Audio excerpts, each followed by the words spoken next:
Fala galera! Hoje vamos começar algumas aulas muito interessantes sobre mecânica dos fluidos.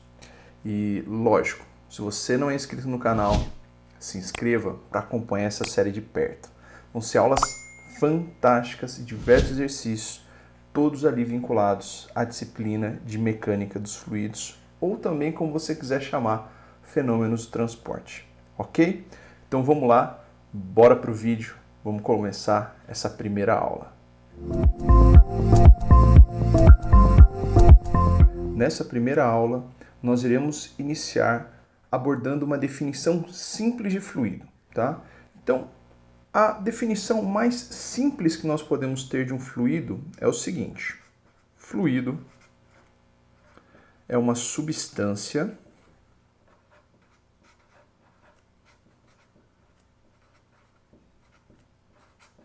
que não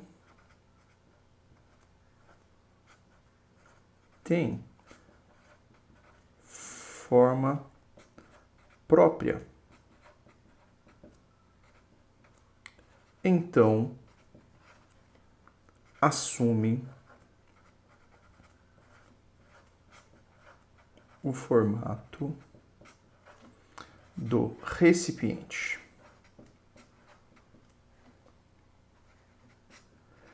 Então, ó, essa é talvez a forma mais simples da gente definir um fluido, tá? Vamos partir por ela. Fluido, então, é uma substância que não tem forma própria e então assume o formato do recipiente que o contém, tá? Então, aqui eu trouxe só para a gente ilustrar o seguinte. Suponhamos que nós tenhamos aqui, então, 4 caixas, tá? 4 recipientes. Se nós colocássemos um material sólido aqui dentro desse primeiro recipiente, o que nós notaríamos? Primeiro, esse material sólido, ele não assumiria o formato do recipiente, ok? Agora, se nós colocássemos uma substância no estado líquido nesse segundo recipiente, o que nós notaríamos então?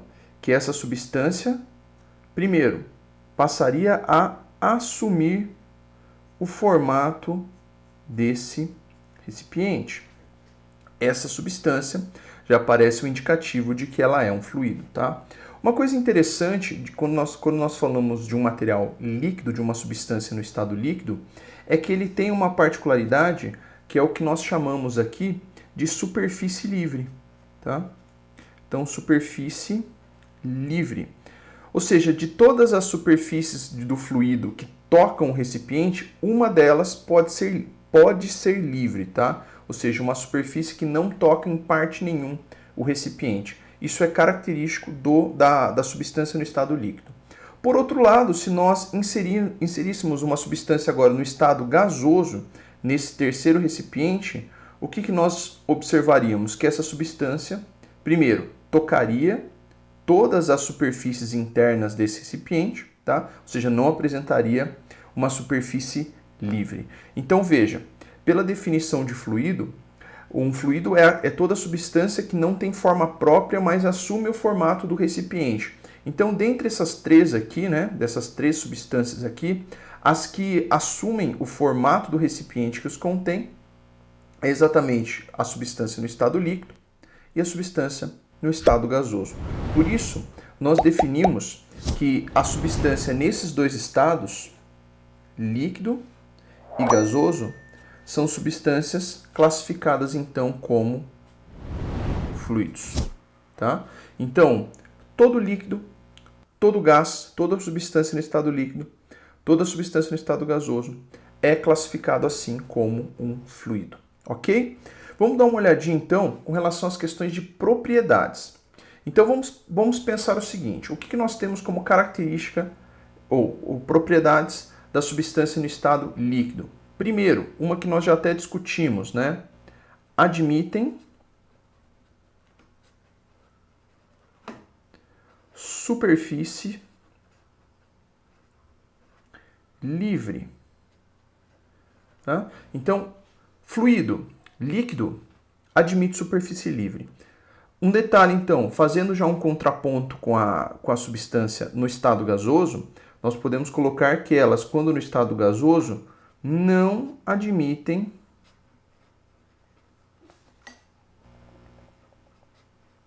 superfície livre.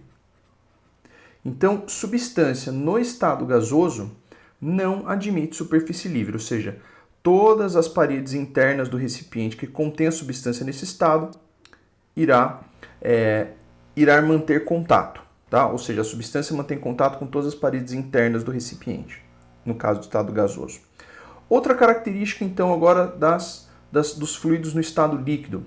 Eles são, para nós, classificados como incompressíveis. O que é um fluido incompressível? Tá? Um fluido classificado como incompressível é que, sob pressão, não assume variação de volume, ou essa variação volumétrica sob pressão, ela é praticamente desprezível. Classificamos assim um fluido líquido como um fluido incompressível. Vocês vão perceber que ao longo do curso de mecânica dos fluidos, vocês vão notar que essa característica aqui vai ser utilizada, essa propriedade vai ser utilizada seguidas vezes, tá? Agora, fazendo um contraponto aqui com o fluido no estado gasoso, o fluido no estado gasoso, sim, é compressível. Ou seja, quando sob pressão, sofre variação de volume.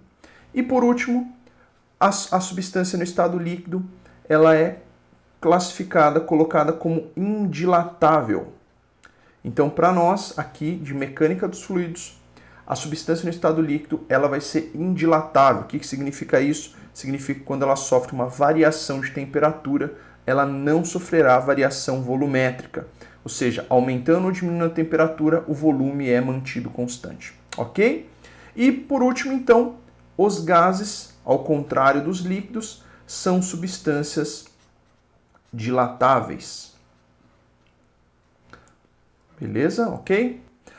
Agora, você pode perguntar o seguinte, mas, professor, se você tem uma variação tanto de volume quanto sob pressão, quanto variação de volume quando há variação de temperatura, existe alguma correlação entre esses parâmetros? Sim, existe. Existe uma correlação que é dada pela lei dos gases ideais, que é aquela PV igual a nRT. Em momento oportuno, a gente vai verificar como que a gente pode aplicar essa equação e também a chamada lei de Boyle para verificar como que é a mudança tanto de volume em pressão e em temperatura nos fluidos gasosos. Ok? Então é isso, essa primeira parte que é a aula inicial, definição simples de fluido. Ok? Espero que vocês tenham gostado, que eu tenha ajudado. A gente se vê na próxima aula.